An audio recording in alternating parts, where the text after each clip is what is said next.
Hola, us dono la benvinguda en aquest nou vídeo en el qual parlarem de lingüística o de sociolingüística, aquestes branques de l'antropologia, per analitzar un dels debats d'actualitat, que és el del llenguatge inclusiu, i en el cas de la llengua catalana. Per fer-ho aportarem diverses visions, diverses propostes, diverses opcions, per crear una mica més de context, per aportar una mica més d'informació i per analitzar una mica més a fons tot aquest debat dels últims temps. Som-hi! Endavant!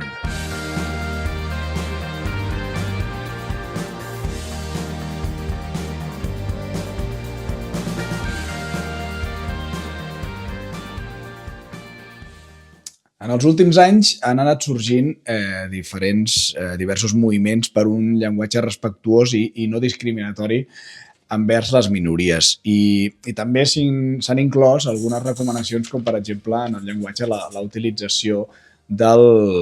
no utilització del masculí com a genèric. Hi ha hagut diverses estratègies, com el desdoblament, amb formes plenes o amb la barra, després hi ha hagut el femení com a genèric, després hi ha hagut la roba, i últimament aquesta evolució social i lingüística s'ha superat també el concepte d'home versus dona, i aquí entra el llenguatge no binari o NB, el col·lectiu NB.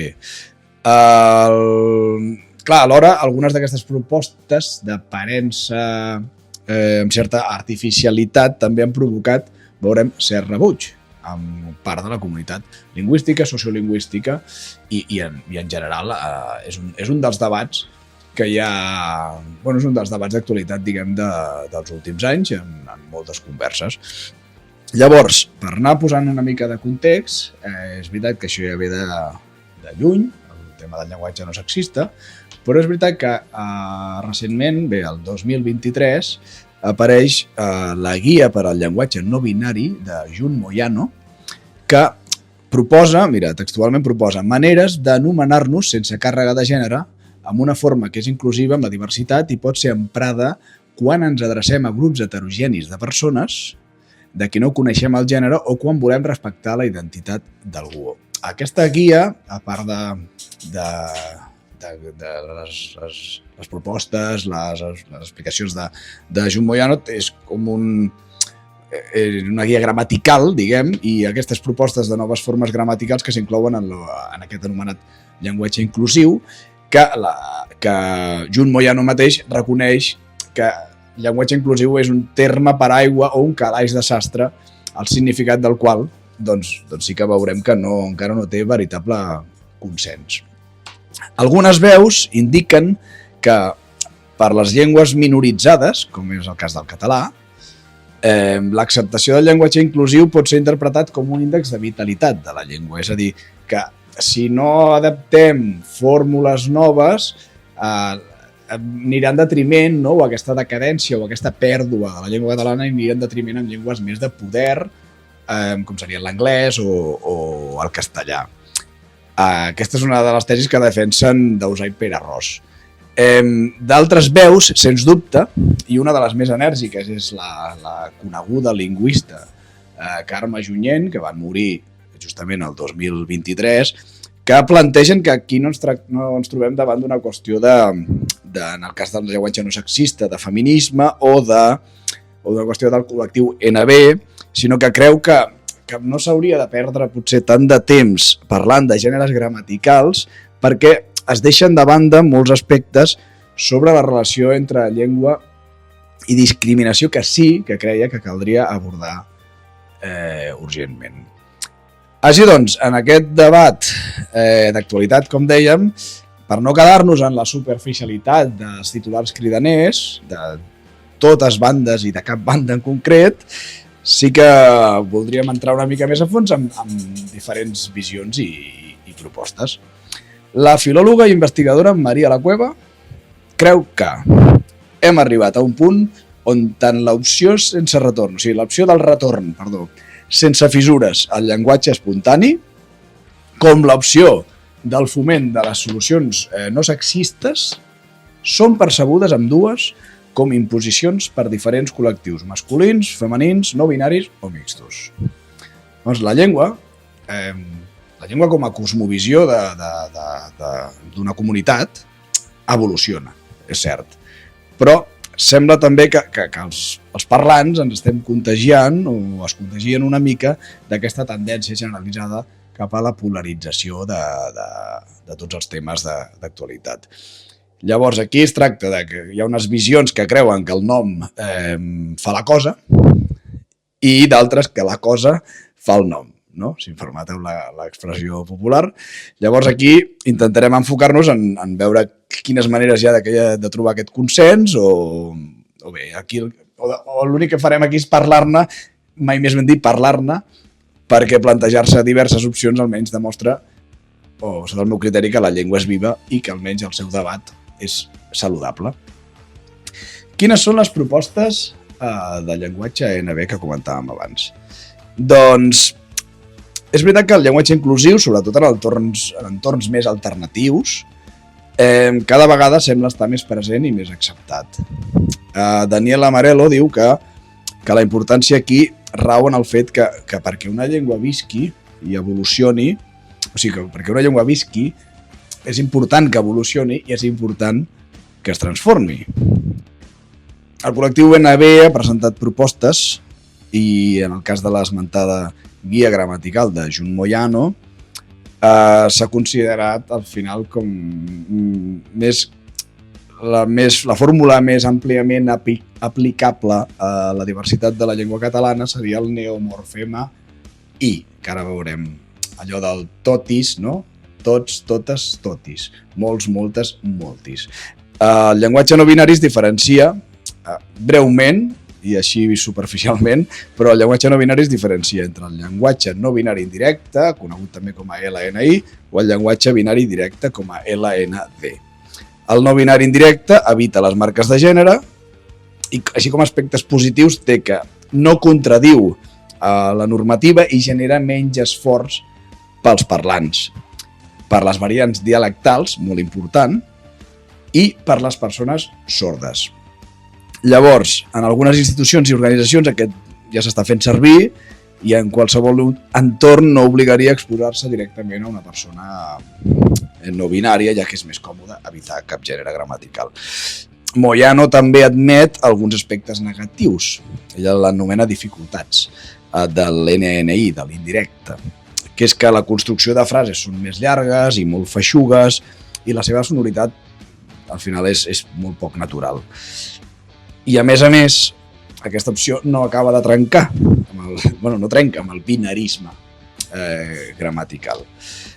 Pel que fa al llenguatge no binari directe, que seria la proposta, n'hi ha dos tipus, no? Hi ha l'acabada amb el neomorfema E, que presenta com a dificultats que les formes femenines i neutres en plural al final serien idèntiques i que és difícil d'aplicar en alguns dialectes del català, sobretot el català occidental. L'aposta, com dèiem, seria més pel morfema I, perquè és més específic, és genèric, i la construcció de mots, la construcció de paraules és intuïtiva i no suposaria tant de conflicte. La I és una vocal que no porta implícita cap càrrega de gènere i això genera sensació de benestar per moltis, no? Diguem-ho. Com a contrapartida, és això, no? Que també hi ha molta gent no binària que la veu com una fórmula infantilitzadora i un punt burlesca i potser no s'hi acaba de trobar aquesta comoditat. A les persones sordes, a més, el resulta molt més difícil i també presenta complicacions per persones neurodivergents. Quines rèpliques i objeccions hi han hagut o estan havent-hi o hi ha hagut en el passat sobre aquestes propostes? Clar, a veure, aquí està clar que posar fi a tot el llenguatge sexista o al patriarcat en general no és una qüestió només de modificar usos lingüístics, sí que depèn de factors econòmics, polítics, factors socials, culturals, però és veritat que si es vol superar que hi ha alguns trets sexistes de la llengua que s'haurien de revisar. Llavors, allò és la famosa el famós iceberg, el famós iceberg d'Amnistia Internacional, crec que és aquest famós, no? Que una cosa és la part visible, que veiem, i l'altra és on no prestem atenció, sota l'iceberg, tot el que es manté ocult. Entre d'altres coses moltíssimes, hi hauria el tema del llenguatge sexista o no inclusiu. Tanmateix, les propostes de llenguatge inclusiu poden tenir també certa falta de perspectiva, perquè el fet de categoritzar en gènere, o sigui, el gènere com a sistema de classificació dels substantius és un fet molt minoritari en totes les llengües del món, perquè el gènere tal com l'entenem, és a dir, la classificació de substantius en masculí, femení, neutre, és bastant residual. En canvi, el masclisme, no? Aquest sí que és una cosa universal. I llavors, aquí hi ha lingüistes que proposen buscar solucions. Mira, després, Ona Domènech, un altre lingüista, aquí fa una dissertació sobre tot aquest tema de les llengües del món. No? I diu, la relació entre gènere gramatical i sexe és parcial i relativa. Només un 15 o 20% de les llengües del món tenen gènere gramatical, mentre que el sexisme està present a totes les societats. En les llengües amb gènere, el funcionament d'aquest mecanisme és molt divers. Des de l'anglès, que només varien alguns pronoms personals, moltes d'aquestes propostes de llenguatge no binari venen del món anglosaxó, fins al català, on la variació afecta adjectius, afecta pronoms, afecta determinants. Des d'un punt de vista històric, l'origen del gènere gramatical a les llengües indoeuropees té certa relació amb factors culturals, orientats a la identificació entre gènere i sexe, i per les cultures de base patriarcal, però de manera simultània amb factors formals i arbitraris, relacionats amb declinacions o l'oposició entre nominatiu i acusatiu. Des d'un punt de vista lingüístic, en les llengües amb gènere, el masculí sol ser la categoria no marcada, perquè no té desinència de gènere, per tant, és erroni identificar-lo com a masculí no inclusiu i considerar-lo que exclou el femení. Això ho explica Ona Domènech. L'any 2021, és a dir, 2 anys abans de les propostes de la guia gramatical no binària, en el debat, ja hi havia el debat de llengua no sexista, que ja feia anys, Carme Junyent, lingüista, encara va anar més enllà i va acusar directament de cas d'intrusisme a totes les noves propostes, comparant, ella deia que ella creia que en qualsevol altre àmbit l'autoritat permanent, el col·legi permanent hauria actuat amb determinació. D'aquesta manera interpel·lava a l'IEC, a l'Institut d'Estudis Catalans, recriminant que el seu silenci, diguem, durant cert temps en aquest debat. La reacció de l'IEC va arribar més tard, va arribar a l'octubre del 23, amb un comunicat en què considerava que els recursos del llenguatge inclusiu eren acceptables sempre que s'utilitzin adequadament i no creïn problemes d'ambigüitat, fluïdesa o complexitat. Afegia que, en alguns contextos, però, aquestes estratègies per evitar la discriminació en el llenguatge poden ser innecessàries o artificioses, com el desdoblament sistemàtic de formes, que pot donar lloc a expressions complexes i a vegades de significat erroni o bé errors de concordança. En tot cas, es tracta de tries individuals i corporatives. Segons l'IEC, ni s'haurien de prohibir ni s'haurien de fer obligatòries. I més en el cas del llenguatge no binari que comentàvem, l'IEC afirma que hi ha estratègies que contravenen la gramàtica del català, que produeix expressions equívoques i confuses. I la creació d'aquest pretès gènere neutre, allò que dèiem del totis i el moltis, atès que és una fórmula artificial externa al funcionament de la llengua. Llavors, el document conclou que en català el masculí és el gènere no marcat i que també es pot fer referència a grups o individus tant masculins com femenins. Llavors, aquí entra més un tema de llengua o llenguatge, no? A la llengua hi ha 2 concepcions, l'especialitzada en fonètica, fonologia, morfologia, sintaxi, semàntica, etc., que és una visió autònoma de la llengua. Però llavors hi ha les especialistes en l'especialitat en sociolingüística o etnografia o anàlisi del discurs que tenen més sovint aquesta visió social, no tan autònoma de la llengua. Descriure el sistema fonètic d'una llengua, i no és casualitat que sigui així, és més fàcil a partir de la concepció autònoma i abstracta de la llengua, mentre que descriure tot aquest entramat d'ideologies, actituds i representacions lingüístiques que articulen identitats, que articulen posicions socials, potser s'ha de fer des d'una visió social de la llengua. Això també un dels que proposa aquestes tesis és Joan Soler, el sociolingüista Joan Soler. En aquest debat diu, per exemple, Joan Soler, que a vegades es pot tenir la impressió que es fan arguments basats en la concepció autònoma, aquesta concepció que dèiem autònoma de la llengua, per incidir en una discussió que pot captar millor la visió social de la llengua, la sociolingüística. Llengua i societat es troben imbrincades, diu, en una forma més aviat d'espiral, no?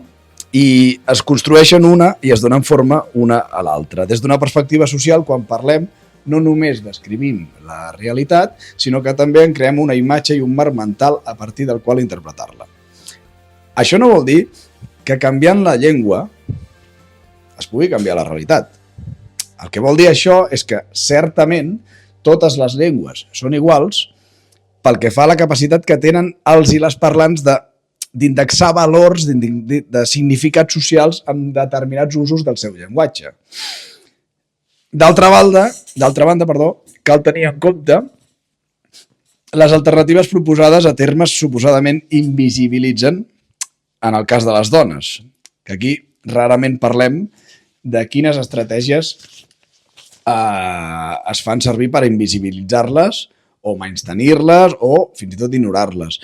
Podríem continuar reproduint, o sigui, ens podríem trobar que podríem continuar amb aquests patrons masclistes inconscientment, com torno al que deia el Junyent, que mentre es perd el temps en una cosa tan arbitrària com el gènere. Mira, Carme Junyent, per exemple, a l'any 2022, un any abans de morir, diu: com parlen les dones? Com són les pautes conversacionals entre homes i dones? Com són les converses en l'àmbit familiar? Quin paper juga el sexe en la negociació entre iguals? Quina relació hi ha entre sexe i poder en la comunicació online, en línia? I entre llengua i sexe a l'adolescència? Com reproduïm els estereotips masculins i els estereotips femenins amb el llenguatge? Clar, a partir d'aquestes premisses, aquí hi ha un dels arguments que es fa servir molts cops en contra de les propostes del llenguatge inclusiu, que sol ser el que assegura que cal canviar la societat primer i després la llengua ja canviarà, o la llengua ja s'hi adaptarà, no? Allò de el nom fa la cosa o la cosa fa el nom, és aquest debat, diguem. Aquí torno a Soler, que diu que aquí s'hi amaga una problemàtica que hauríem de substituir. Ell diu que hauríem de substituir el verb canviar, no? Perquè al final el que deia abans, no? De l'espiral, que es tracta més d'unes anades i vingudes en el tema de la llengua i la societat que no passa de canvis, no?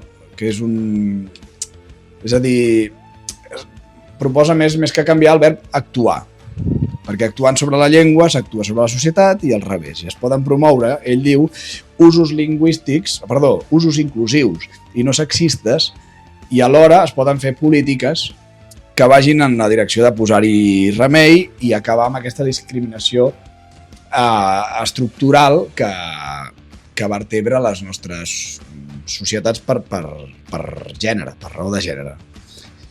I una cosa, diu, no va en detriment de l'altra. Però aquí ha sortit una altra paraula clau, que és les polítiques. Aquí també hi ha cert debat amb les polítiques lingüístiques i polítics lingüístics, que això no sé on ho vaig llegir, però em va fer molta gràcia. Un dels factors importants per a la creixent polèmica sobre la llengua anomenada inclusiva és el paper de les institucions, no? Per exemple, la Generalitat de Catalunya o l'Ajuntament de Barcelona.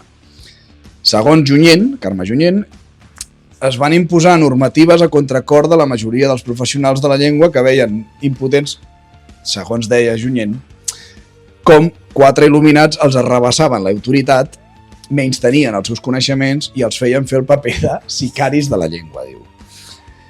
Els canvis lingüístics, clar, si no venen des de baix, és difícil que arrelin, i per això va arribar un moment en què és el poder qui comença, el poder, entenent les institucions, els governs, qui comença a imposar multitud de campanyes, ajuntaments, centres cívics, associacions, no?, del tema i guies de llenguatge no sexista. Clar, llavors, allò que ha de ser representa un canvi natural, un canvi social, un canvi cultural, entra en aquest espai que es converteix en un canvi una mica induït molts cops. Però s'ha d'induir o no s'ha d'induir? Aquest és un altre dels debats. Clar, segons Junyent, qui és la Generalitat de Catalunya per fer propostes de com hem de parlar o escriure? Si l'autoritat sobre la llengua la tenen els polítics, aleshores hem d'acceptar les propostes d'ajuntaments creatius. Ella feia uns exemples, sí, una mica caricaturitzats, però realment, a veure, els famosos donanatges. Donanatges, què vols dir? No, donanatges, és a dir, és que fa gràcia allò de donanatges, però seria la feminització de l'homenatge, és a dir, donanatge a Carme Junyent, no? O el tema dels tions i les tiones, però llavors es trobava, diu un poble, que no el diré, però que feien els tions i les tiones, però les tiones anaven amb trenes i amb pestanyes, clar. O el cas d'una altra població catalana que feia el Sant Jordi i Santa Jordina.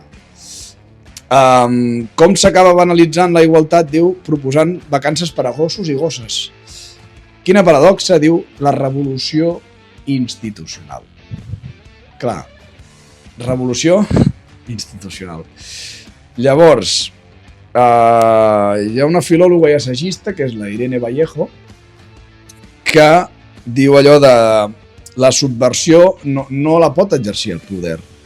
És a dir, el poder no pot exercir ni convertir-ho en marca ni en mercaderia, no? Llavors, dit en altres paraules, aquesta revolució institucional, en realitat, bueno, Carme Junyent és més radical i diu que és una estafa institucional, però és una mica aquesta cortina de fum per crear la impressió que les institucions estan treballant, però en realitat els canvis en profunditat no se sap ben bé si s'estan fent o si està actuant. Clar, tenint en compte més arguments, doncs, per entendre o per afavorir el llenguatge inclusiu, clar, si creiem que una llengua és, com dèiem abans, una manera de veure, una manera d'entendre el món i descriure'l, i cal descriure'l, caldria llavors que totes les persones tinguin la possibilitat dintre de la llengua catalana per designar-se. Però pel que fa a criteris estètics en l'aplicació del llenguatge, podríem tenir en compte també la lluita d'entitats. A veure, aquí hi ha un tema que, per exemple, hi ha entitats que porten més de 40 anys amb el tema de les persones amb discapacitat o persones disminuïdes, que era abans.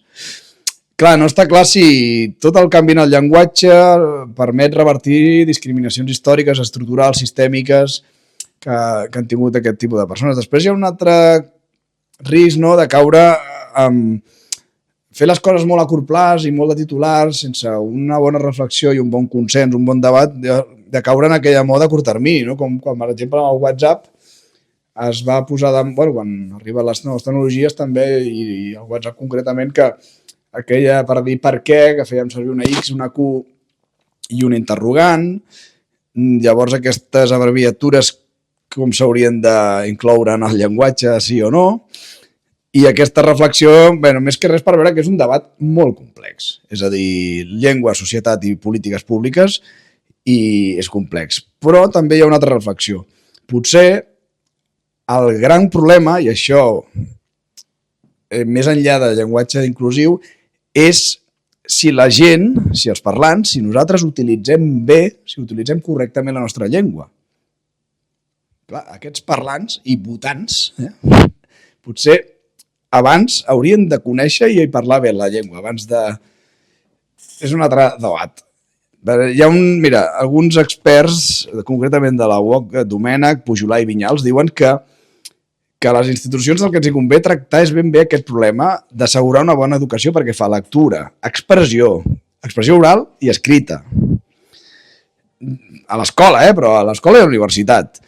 Sens dubte, aquest és un dels reptes pels quals s'enfronten els futurs parlant de la llengua i no està tan allunyat del debat sobre sexisme i inclusió, perquè creuen que si la reflexió crítica i el compromís ètic faran també una societat no sexista. I si assoleixes aquestes competències, llavors el que farà el llenguatge, segons creuen, és anar fent el seu camí, que és el mateix que ha fet sempre. I llavors aquesta reflexió també la veig important. És a dir, sabem parlar bé la nostra llengua, sabem escriure, sabem expressar-nos bé, sabem comunicar-nos bé abans de pensar més enllà d'altres fórmules del llenguatge. És una altra reflexió, aquí es queda. Una altra cosa a favor del llenguatge inclusiu o potser en contra d'alguns posicionaments és que potser sí que ha faltat una mica més de sensibilitat en el món filològic, però tampoc podem saber aquests canvis i aquests usos lingüístics quines conseqüències tindran en un futur.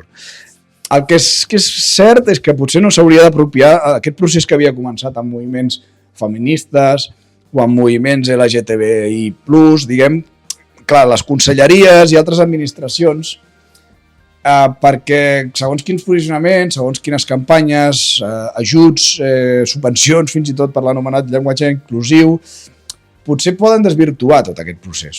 Una altra reflexió que deixem aquí.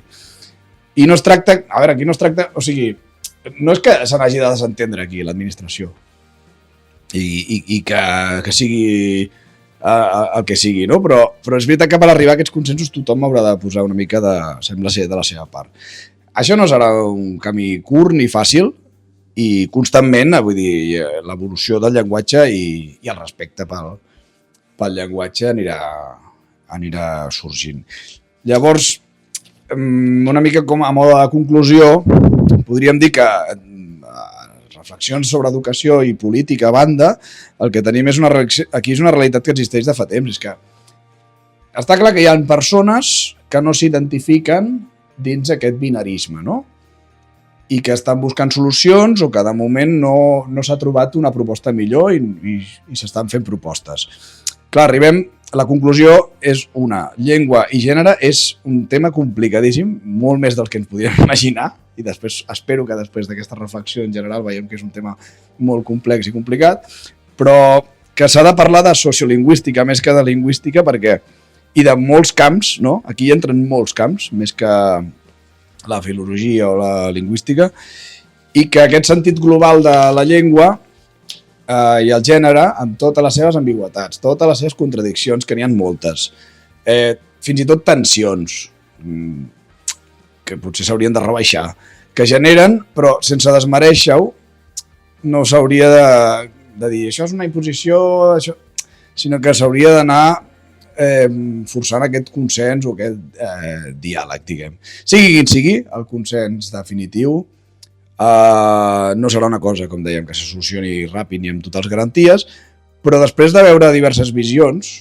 de fet, després de tota aquesta recerca i oferir aquestes diferents propostes i visions, a mi em sembla d'entrada un bon senyal que els parlants s'apropiïn de la llengua i la utilitzin, com els hi sembli millor, però al final el que citaré aquí també a Maria La Cueva un altre cop, que m'agrada quan diu que hem de experimentar amb la nostra llengua, no? Ens proposa que experimentem amb la nostra llengua perquè el català està immers en la querella del llenguatge inclusiu, fent referència a la querella de les dones, no? I participa amb veu pròpia en un debat contemporani rellevant, amb vacil·lacions, amb contradiccions, amb limitacions semblants a la resta de llengües. Aquest és un debat que requereix encara temps per acabar de posar cada cosa al seu lloc. I com us deia a l'inici, si el nom fa la cosa o la cosa fa el nom, ho anirem veient en aquests propers anys, però l'esperança és que d'aquesta cosa que és el llenguatge, que és la llengua catalana també, se'n continuï parlant a tots els àmbits possibles i amb el nom que sigui. Moltes gràcies, espero poder pogut aportar més que una opinió, simplement una contextualització o aportació d'informació de diverses visions i molt agraït, m'ho he passat molt bé, moltes gràcies, seguim perquè ja sabeu que tot, la lingüística, la sociolingüística, l'antropologia, tot plegat és qüestió de cultura. Moltes gràcies, si us agrada i podeu subscriure-us al canal, us ho agrairé. Gràcies.